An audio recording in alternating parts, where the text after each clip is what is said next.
नमस्कार बच्चों, आज के इस वीडियो में आप सभी का स्वागत है। आज हम लोग पढ़ेंगे तृतीय पाठ क्रिया कारक कुतूहलम। श्लोकों के माध्यम से हम यहाँ क्रिया और कारक में संबंध को समझ सकेंगे।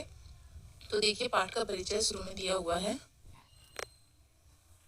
पाठ का परिचय देखिए, वाक्य रचना के समुचित ज्ञान से ही किसी भाषा पर अधिकार किया जाता है। वाक्य रचना मतलब छोटे छोटे शब्दों को जोड़कर आपस में जोड़कर क्या बनाया जाता है, वाक्य बनाया जाता है। अगर हम वाक्य रचना समझ गए तो हम किसी भी भाषा को आसानी से सीख सकते हैं।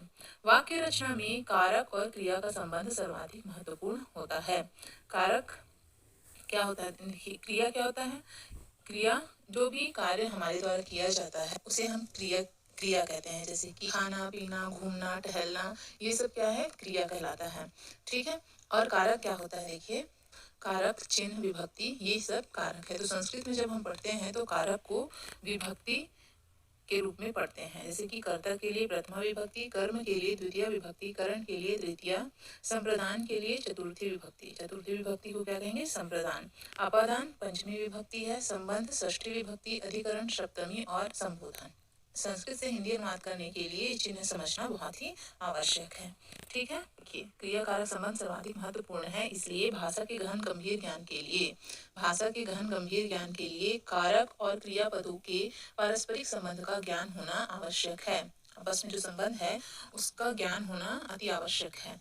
संस्कृत में तो यह ज्ञान और भी अधिक आवश्यक है, क्योंकि उसमें विशेष परिस्थितियों में किसी विशेष विभक्ति के प्रयोग के अनेक नियम हैं। भाषा ज्ञान के लिए कारक और क्रिया के अतिरिक्त क्रिया के काल मतलब कि टेंस, जो इंग्लिश में हम पढ़ते हैं, हिंदी में काल और संस्कृत में इसे कहते हैं लकार, इसका ज्ञान होना अति आवश्यक है, मतलब बहुत ही ज्यादा आवश्यक है। प्रस्तुत पाठ में सरल श्लोकों के माध्यम से कारकों एवं क्रिया के लकारों का बोध कराया गया है।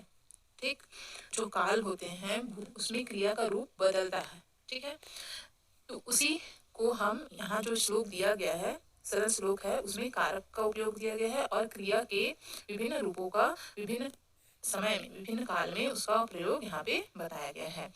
आरंभ के 7 श्लोकों में क्रमशः 7 कारक और विभक्तियों का प्रयोग समझाया गया है और अंतिम 5 श्लोकों के माध्यम से 5 लकारों का बोध कराया गया है। तो यहाँ पे देखिए 7, 5, 12 श्लोक है, जिसमें शुरू के 7 श्लोक में कारक विभक्ति का प्रयोग दर्शाया गया है और आखिरी के 5 में लकारों का प्रयोग बताया गया है। तो यहाँ पे देखिए, तो चलिए इसे पढ़ना हम लोग शुरू करते हैं। पहला श्लोक है, देखिए, उद्यमः साहसं धैर्यं बुद्धि शक्ति पराक्रमः षडेते यत्र वर्तन्ते तत्र देवः सहायकृत।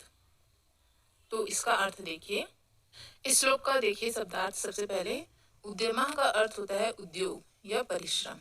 ठीक है, उद्योग या परिश्रम। साहसम का अर्थ होता है हिम्मत, उत्साह। धैर्यम धीरज को कहते हैं। पराक्रम का अर्थ होता है बहादुरी, वीरता। एते ये, षट का क्षण होता है। वर्तन्ते वृत्त धातु से बना है, लट लकार है, प्रथम पुरुष है और बहुवचन है और इसका अर्थ होता है रहते हैं। ठीक है, रहते हैं, तो यहाँ पे बहुवचन है इसलिए वर्तन्ते। सहायकृत का अर्थ होता है सहायता करता है। इस श्लोक का अर्थ है, देखिए, उद्यमः साहसं धैर्यं, उद्योग परिश्रम, उद्योग या परिश्रम, उत्साह धीरज, बुद्धि शक्ति पराक्रम, मतलब बुद्धि शक्ति तथा पराक्रम। यत्र मतलब होता है जहाँ, वर्तन्ते मतलब रहते हैं, तत्र मतलब कि वहाँ, देवा मतलब देवता या ईश्वर, सहायकृत मतलब सहायक होते हैं। तो ये देखिए इसका अर्थ हो गया, उद्योग साहस धैर्यम मतलब उद्योग, उत्साह, धीरज, बुद्धि शक्ति तथा पराक्रम, जहाँ ये 6 रहते हैं वहाँ देव या ईश्वर भी सहायक होता है। विनियो वंशम आख्याति देशम आख्याति भाषितम संभ्रमः स्नेहम आख्याति वपुराख्याति भोजनम। दूसरे वाले श्लोक का देखिए शब्दार्थ। विनियो का अर्थ होता है विनम्रता। वंशम मतलब वंश। आख्याति का अर्थ होता है बताता है या कहता है। भाषितम का अर्थ होता है बोली, भाषा। संभ्रमः मतलब हड़बड़ी। स्नेहम मतलब प्रेम को। वपु मतलब शरीर। तो इसका अनुवाद देखिए क्या हो जाएगा। विनयो वंशम आख्याति मतलब विनम्रता, मनुष्य के अंदर जो विनम्रता होती है वह वंश यानी परिवार को बता देता है।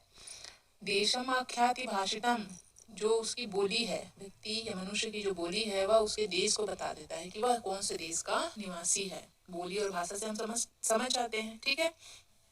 जो हड़बड़ी है, संभ्रमा उद्वेग है, जो हड़बड़ी है वह व्यक्ति के प्रेम को बता देता है तथा शरीर भोजन को बता देता है। मनुष्य का शरीर देखकर ही हम बता सकते हैं कि उसका भोजन